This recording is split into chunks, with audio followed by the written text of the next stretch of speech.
सैयद आमिर इस वक्त हमारे साथ जुड़ चुके हैं, जिनकी आप रिपोर्ट देख रहे थे। आमिर, इस वक्त हालात कैसे हैं?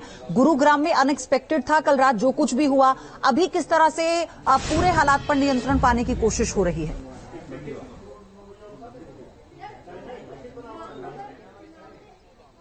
देखिए, पूरे हालात पर नियंत्रण पाया जा चुका है। अलग अलग तरह जगहों पे बैठकें हो रही है और पीस हार्मनी को मेंटेन करने के लिए यहाँ पे कोशिशें हो रही हैं। लेकिन 70A में इस समय मैं मौजूद हूँ और यहाँ पे आप देखिए, ये इस दुकान में आग लगी थी, इस शॉप में, और यहाँ पे आप देखिए सब कुछ जलकर राख हो चुका है। ये 70A की तस्वीरें हैं। फिलहाल आग पर काबू पाया जा चुका है। जो अभी आप रिपोर्ट हमारी देख रही थी, वो ठीक इस जगह से देख रही थी, क्योंकि यहाँ पर काफी ज्यादा आग लगी हुई थी।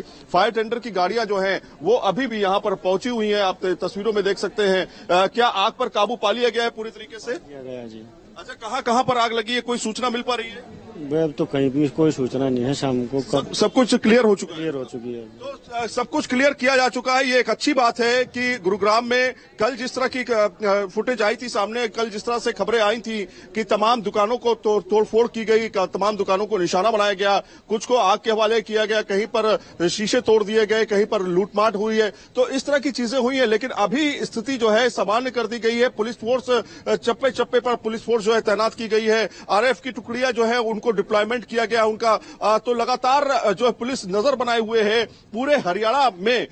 खासतौर पे नूह की अगर बात करें, इसके अलावा सोना की बात करें और यहाँ गुरुग्राम की बात करें, धारा 144 के साथ में लोगों से अपील की जा रही है कि वो घर पे रहें, और जो कमर्शियल कॉम्प्लेक्सेस हैं उनको और दुकानों को कहा गया कि फिलहाल वो बंद रखे जाएंगे। और इंटरनेट जो है अभी फिलहाल थोड़ा बहुत कई जगहों पे चल रहा है, लेकिन ज्यादातर जो संवेदनशील इलाके हैं वहां पर बंद किया गया है। तो इस तरह से एहतियात बरते जा रहे हैं, ताकि और दंगाई जो है उनकी पहचान भी की जा रही है। 70 लोग से ज्यादा लोगों के चेहरे पहचाने गए हैं, जिन पर कार्रवाई अगले 24 घंटे में हो सकती है। और आमिर, गृह मंत्री ने खुद मुख्यमंत्री से बात कर पूरे हालात की जानकारी ली है और हर संभव मदद का भरोसा भी दिया है। आपसे और जानकारी हम लेते रहेंगे। धन्यवाद आपका फिलहाल इस जानकारी के लिए। तो गुरुग्राम के बादशाहपुर में भी दंगाइयों ने कुछ दुकानों को आग के हवाले कर दिया। न्यूज नेशन संवाददाता सैयद आमिर की ये रिपोर्ट भी आप देखिए।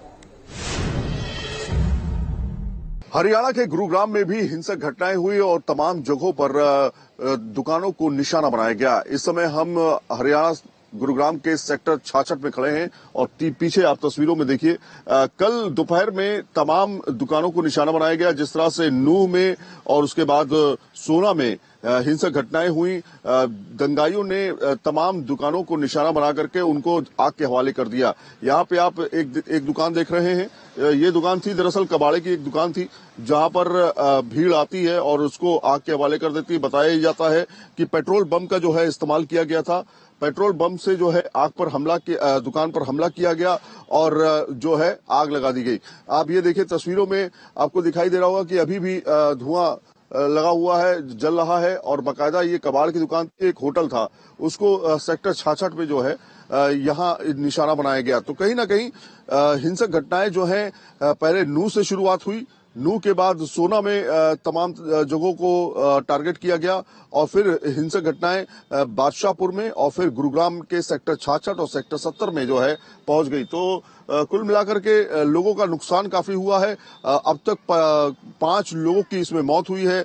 गुरुग्राम के सेक्टर 57 में एक व्यक्ति की हत्या कर दी गई बाकायदा और एक को गोली लगी है। तो कहीं ना कहीं अब तक जो ये हिंसक घटनाएं हुई हैं, 5 लोगों की इसमें मौत हुई है। करीब 20 से ज्यादा लोग जो हैं वो घायल बताए जा रहे हैं और उनमें संख्या बढ़ सकती है। कल भी गुरुग्राम के कई सेक्टर्स में जो है तोड़फोड़ की घटनाएं सामने आई हैं और इसमें गिरफ्तारियां भी हुई हैं। माना यह जा रहा है कि अभी तक जो बयान आए हैं उसमें 70 से ज्यादा लोगों के ऊपर केस दर्ज किए गए हैं, पहचान हो चुकी है, गिरफ्तारियां लगातार की जा रही हैं। लेकिन ये हिंसक घटनाएं और इसके पीछे की साजिश करने वाले आखिर वो कौन लोग हैं जो शांति नहीं चाहते हैं। तो इस तरह से तमाम जगहों पर ये हिंसक घटनाएं देखी जा रही हैं। सेक्टर 70 में भी कई दुकानों को टारगेट किया गया और सेक्टर 66 गुरुग्राम में भी टारगेट किया गया। आप चारों तरफ देखेंगे गुरुग्राम की ये पॉश इलाका है। ठीक रोड के पास में ये होटल और कबाड़ की दुकान थी जिसको निशाना बनाया गया है। तमाम जगहों पे पुलिस फोर्सेस जो है तैनात कर दी गई हैं, आरएफ की टुकड़ी हर जगह तैनात की गई है। लेकिन देखना यह है कि इसके पीछे की साजिश करने वाले कौन हैं, उनका अभी पता पुलिस लगा रही है। वीडियो जर्नलिस्ट अभिजीत के साथ सैयद आबिर हुसैन, न्यूज नेशन, गुरुग्राम।